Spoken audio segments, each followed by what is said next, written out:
All right, everybody, it's the Jere Metcalf Podcast. Today we have Michael Carucci in Boston, Massachusetts with Gibson, Sotheby's International Realty. Welcome, Michael.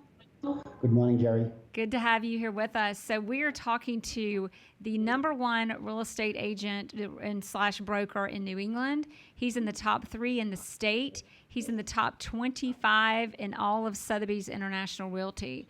So thrilled to have you here and learn again from the best of the best. So tell us, let's get started. I'd just love to know what led you down this path. How'd you get in the industry? By the way, you've been here, meaning here, Sotheby's International Realty. You've been with the same company I have for 2 years just now. Is that right? Yes, I had my own boutique real estate agency in Boston on Newbury Street for a little over 26 years. And a couple of years ago, we merged with Gibson Sotheby's, and we have been thrilled with that merger. Mm-hmm. Great. And what was your life before real estate? Have you always been a real estate agent?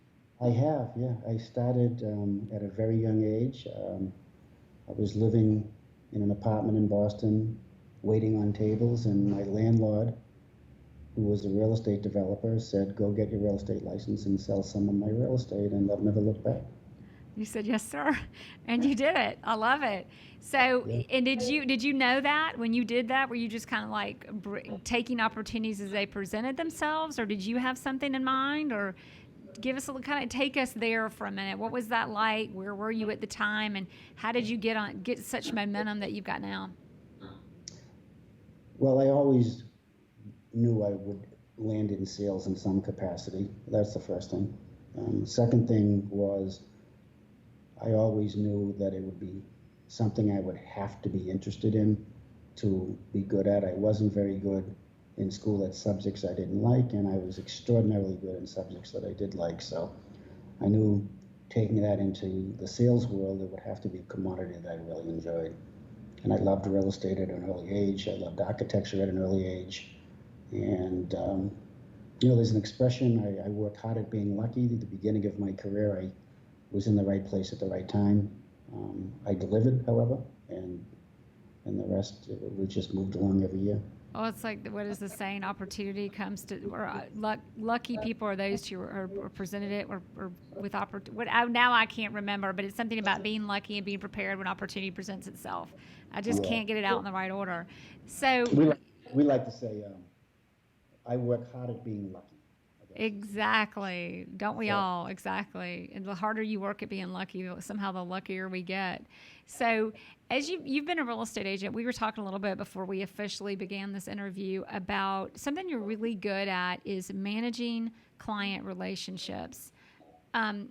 Give us just kind of some insight on, I'd love first to know challenges you've come across as you figure it out exactly, because I think that's a bigger challenge than most real estate agents want to admit. And everybody focuses on winning the business, but it's actually managing the client relationships that makes us successful. So tell us a little bit more about that.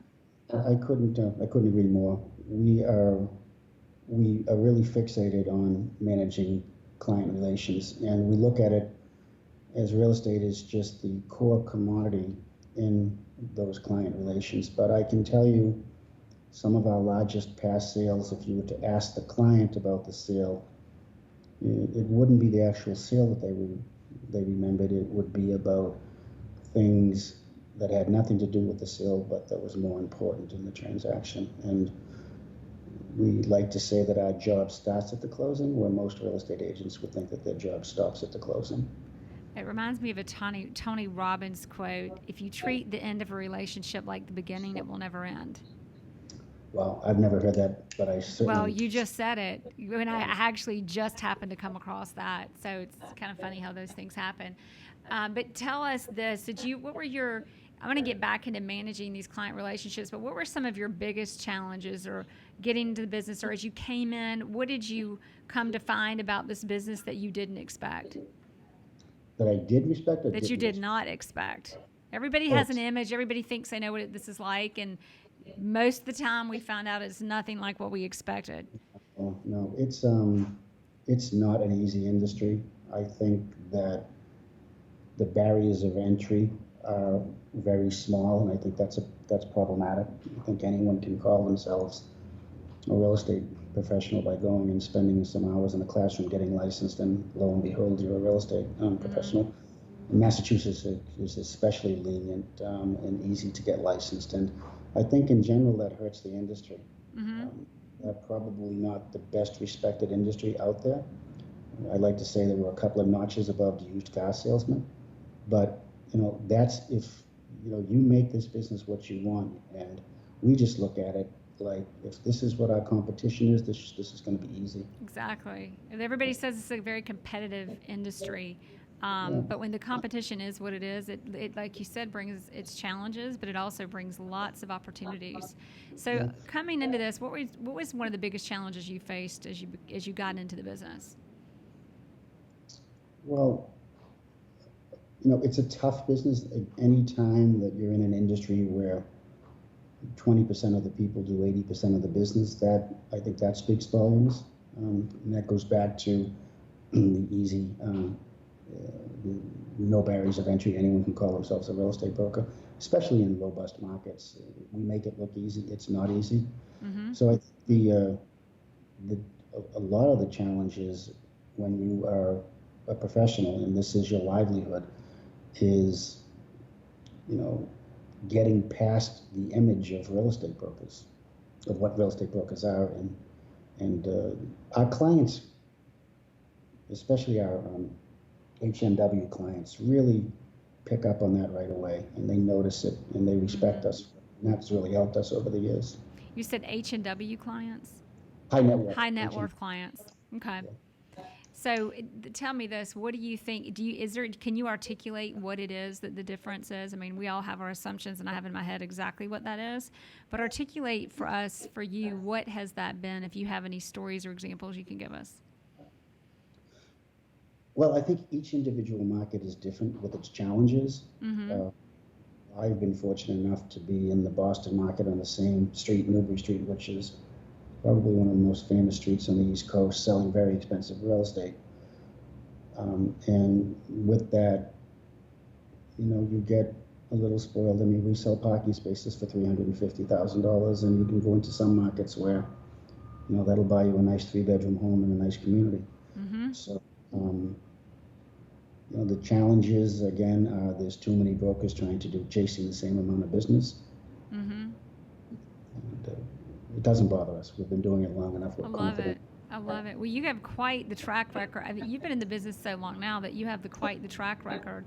And a lot of the business you're doing now is it's the domino effect at this point. What was probably the tipping point for you in that? There was a time when you were waiting tables and somebody told you to go get your license, and you've gone from that to being the best of the best in the state and the country and all of Sotheby's International Realty. Yeah.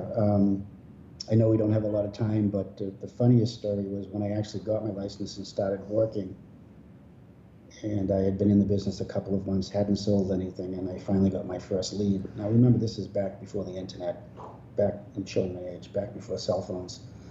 And there was a client that wanted to come in from New York. He wanted to spend $500,000, a lot of money back then. It's a lot of money. And there was a massive development that just came on the market called Back Bay Restorations here in Boston. It was a 43-unit condo conversion in the Back Bay, and at the time it was the most expensive development in the city, and the architect created an in-house marketing team for it. She had a marketing director, and he had 3 associates under him. And because it was a brand new development, all 43 units were available when this client came in that following weekend. So we toured the units, everyone was available, nothing had sold, and he wanted to make an offer. And I had not written an offer yet. I had not closed on a property, I had not sold anything. And when I went to the sales associate to indicate that we wanted to make an offer, her response was, our marketing director, remember this is a sad day in the spring, our marketing director has an office policy that when he's not in, we can't accept offers, which was absurd. Even me back then not knowing what I was doing. Wow. Yeah, so that's interesting. I asked if I could speak to somebody. Unfortunately, the developer architect, her office was downstairs. And a couple of minutes later, she comes up, and long story short, 10 minutes later, we have a deal, and she asked me to call her the next day. I called her the next day, and she offered me a job on the spot. which I took and told her I had to give 2 weeks notice. I told my broker, he fired me on the spot. I called her back, said I can join you in a week. What was funny is that when I walked in a week later, the same woman that had worked with me the previous week, I thought I would be answering to the marketing director. Right. She fired me. And when I walked in a week later, this woman, I won't mention her name, said, Mr. Carucci, let me show you your office. So now I'm the marketing director of the most expensive condo conversion in the city. I have 3 seasoned sales agents under me. I haven't had a closing yet. The developer architect never asked me in her conversations with me, how long have you been doing this? What have you sold? She just liked my approach to the client. And we ended up selling the project out in about 18 months. And sort of that was the beginning of my career. That's an incredible story. But it's all about, I find like people forget that we get in these processes and procedures and formalities. And it's all about, we're paid to solve problems. We're not paid to find out, or come in and get this. If somebody's got money and they're going to buy something, you do whatever you can to solve any problem and create the opportunity for them. And you did that, and look at what happened. That's incredible. So do you have any fun stories for us about figuring this business out as you kind of got thrown into this incredible opportunity that a lot of people might have fallen on their faces in, not having done this before? You got any things you can share with us on how you figured it out so fast? I think a good broker will know when to push, they'll know when to pull, and they'll know when to do nothing at all in the course of negotiations and in the course of their relationship with their client, whether it's the list side or whether it's the buy side. And I think that's really important. And I think we can never lose sight that this is the largest commodity that a consumer will most likely buy in their lifetime. Mm-hmm. In some cases, it's very emotional. And you need to understand what it is that you're doing.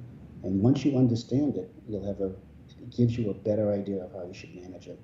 And I think when you say that, it sounds to me like you're talking about managing emotions of clients. Is that? So you talked about getting back into managing these client relationships. Lots of people have all kinds of processes and procedures, which I think there's a lot of value in, but you clearly go beyond that.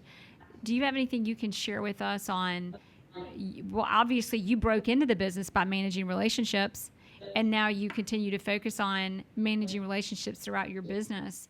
Do you have any examples for us on how you handle, for example, whether it's a listing presentation or a buyer? How do you win buyers? How do you, any tips on the negotiating process? Or where in that expertise of managing the client relationships where do you think your strengths shine the most?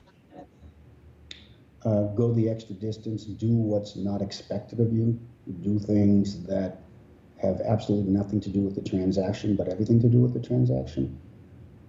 Do things that have nothing to do with the transaction, but everything to do with the transaction. I'm dying for an example. Okay. We have lots of examples. We had a very large sale a couple of years ago. We sold this client a mansion next to America's favorite quarterback, Tom Brady. I will give Tom a plug. And this client, not everybody here loves Tom Brady in Atlanta. I know. But we've all got our respect, obviously. But anyway, this client had a container he had 2 young children. He was in a hotel. He was anxious for the school year to start. And his container of furnishings got stuck in customs. And because the container got stuck in customs, the moving company couldn't move him into his home. So long story short, we made our phone calls. The containers were released within 2 hours. He had lost the window for the moving company. We made another call to a moving company that we worked with extensively. And within 6 hours, they were in their home. That probably is what he remembers more about this transaction than anything. There have been instances where we would help facilitate admissions into very Tony public schools because we have relationships with these schools. Mm-hmm. I've had instances where, again, concierge services. Now, exactly. What does this have to do with real estate? Absolutely nothing. But everything to do with their move and their lifestyle, which is part of what, especially as the price points get higher, that's what we're helping them establish as a lifestyle. We had a client a couple of years ago coming down in January from upstate New York, and they just purchased a very expensive home for us, and they were driving, and it was a storm, and we knew that the trip was going to be very long. We also knew that in the course of our communications with them in the transaction, that one of the daughters had a food allergy. So we went and we had the entire kitchen stocked. So when they came here, all of the food was in there, food that we knew that she liked, that she could eat, that she could not eat. We might have been off on some of the items, but when they showed up after 7 hours in the car, went into their kitchen and saw everything ready for them there, a lot of real estate companies. No, and that just to hear that makes my heart warm. That's just like, wow, that's a great story of something that you did that had everything. But I love that everything has nothing to do with the move, or nothing to do with a real estate purchase, but it has everything to do with the move. Client relationship. Yeah, that's incredible. So it sounds to me like, I always like to find out like what happened to you, or what did you overcome to figure this out. But a lot of this, I think, comes naturally to you. Would you agree with that? It does. And I was really fortunate. I mean, to come out of the gate without having a single closing and to handle a massive development in the toniest part of Boston and completing that. It was successful, and I knew straight up right then that this is what I'm going to be doing for a long time. Yeah, that's an incredible story. I love that. So tell me this, because I know you're not perfect. Can you give us an example of what are a few things? Because obviously, let me back up for a minute. How many, you have a team, obviously, to be able to do the kind of production that you do. And if you don't mind sharing, for example, in 2016, you were, in the top 30 or 40 in all of Sotheby's International Realty, which is offices not just in our country, but around the world. In that, what kind of team do you have to support that kind of production? We have a director of operations. We have 3 people that really assist in the not overflow, but the administrative capacity, sometimes the showing capacity. This morning was a classic example. Mm-hmm. And, it's 11:45 Boston time now, and I've already toured with a very wealthy Asian buyer, some very expensive homes at the Four Seasons. Jamie, who you just spoke to, covered for me in a very expensive home, single family on Marlborough Street that's coming down to the wire. And we received an offer on a property that we listed a couple of days ago, and that's all happened before noontime today. So it's a productive day. Yeah, which is why I was 10 minutes late. I apologize for the podcast. Oh, that's okay. That's all right. We're just glad you made it. We're glad to have you here. It's funny. I had lunch with a friendly competitor the other day, and I'm unclear sometimes on how these other teams are structured. You've got the listing agents of a team, you've got the buying agents of the team. Our team, if we really want to call it a team, it's just we work together. Clearly, I'm the rainmaker of the office. I bring the business in because I've been doing it so long in the same spot. I think that some of these people have been here now for some time, that they're starting to bring their own business in. I really enjoy that. But we don't have, the structure that other traditional teams have, where this is a listing agent and this is a buyer agent. And clearly what we're doing is working, but it's not as structured as one would think. Well, I would love to tap on one thing and ask you another. On the listing buyer agent thing, I've tried that, and I've found that it limits people. You've got to be able to do both, to understand both and do both well. In the beginning of my career, I did listings only, believe it or not. How I pulled that off, that could be a podcast interview. I didn't represent buyers. Everybody gets into the business representing buyers.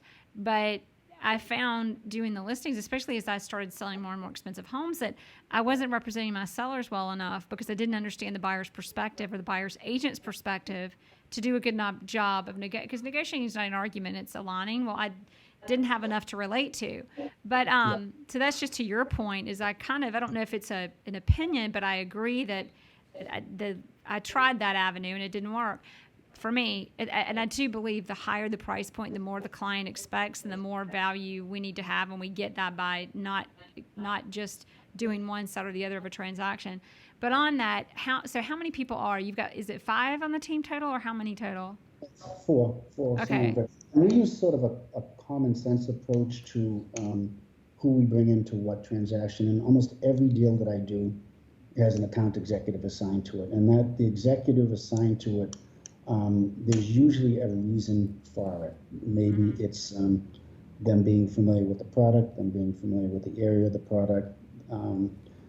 So it's not so spontaneous when we go to this person, listen, we need your help on this, or we need your help on that. There's usually a reason. And the reason could be as simple as everybody else is busy. But most of the time, it's more scientific than that. And how do you explain that to the client? Because I assume when they come to, because Michael Carucci is their guy, and then maybe that you. Yeah. What's that? The old I want you, I'm hiring you. Right, exactly. So is that part of that? They do get you, but they also have an account executive handling their transaction, or is that how you present it? They get me. I'm at every, most of the time I will show the property. I'm almost always out at any second showing. Today, for an example, when I was at the Four Seasons and I had asked Jamie to go into the Marlborough Street single family, I had already spent the first 2 appointments there, and it just from a scheduling conflict, I wasn't able to today, but that work had already been put in. So if somebody hires me, they really do get me, but of course you can't be in 2 places at once. So and we tell them that up front, but especially at these expensive price points, they want you, they're hiring you, and they do get me, but there may be times where certain instances they don't. Well, you're the agent who they're hiring go ahead. You won't see me at a home inspection. You won't see me waiting for the fire department to come. You won't see me physically at any of these properties where it's more of an administrative task getting done. You see me where you need me, and that is the presentation of the asset and the potential negotiation of the asset and putting it under contract. That's why I'm getting hired. I'm not getting hired to sit 3 hours for an inspection. I'm not getting hired to wait for the fire department or to contact so-and-so for... And that's the account executive's job. Exactly. And to oversee that. That's correct. Perfect. Love that. Now, how did you, because there are so many different structures of teams, did that just evolve, or was there an experience you had before that you kind of figured out the setup and the arrangement that you have? Well, when you do something for so long on the same street in the same town, you better figure it out, and you usually do. So it evolved. Okay, exactly. Well, I talk to a lot of real estate agents, obviously, and everybody has a different structure. Some people just have the one person trying to handle it all. So now you have 2 people. Suddenly you've created a situation where you've got 2 people with the same problem, but you've created a situation where you're delegating, but still keeping it under your umbrella, which is great. We like to refer to it as controlled chaos. Yeah, I like that. I said something earlier. I thrive on chaos, but I thrive on controlled chaos. I should add that word to that. So, I had a question in mind, and I totally forgot. And I'm thinking about now whether we should have Isaac edit my mistakes out or not. I'm kidding. I like to keep everything as live as possible. But in your success and what you've been through and where you've gotten, what if there it almost like you not knowing what you didn't know almost presented the fortune that came to you so early in the business. But I still want to ask you if there was anything you wish you'd known coming into this business that you know now, what would it be? What was the question again? When you come into this business not knowing anything or not knowing much, is there what do you know now that I am not asking this well. What do you wish you knew then when you were new that you know now?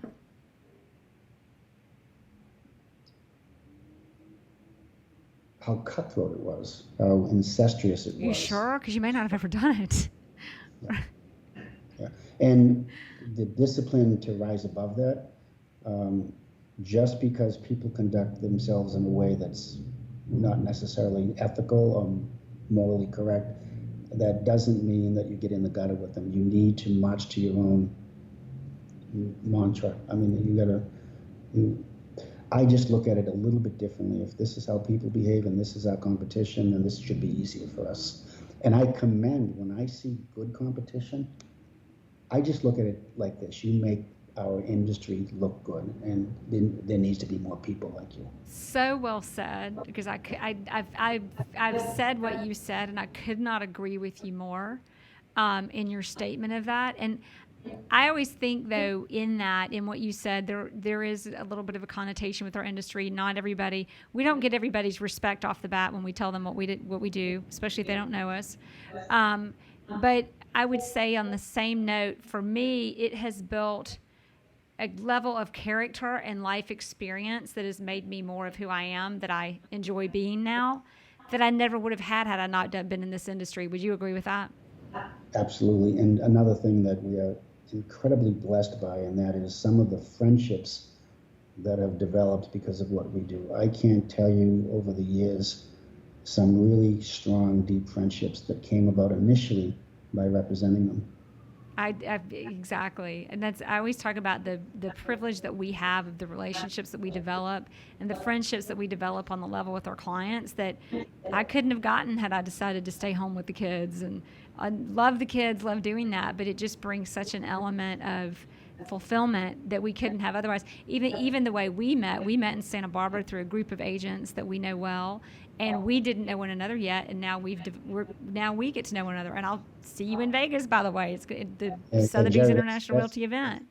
That's a perfect example, Jerry, of the synergy and the bonding. And one of the things, and I think I told you before we went live with this podcast, one of the things in Santa Barbara was one of the first sort of group Sotheby's events that I've attended, because I'm a relative newbie to the brand.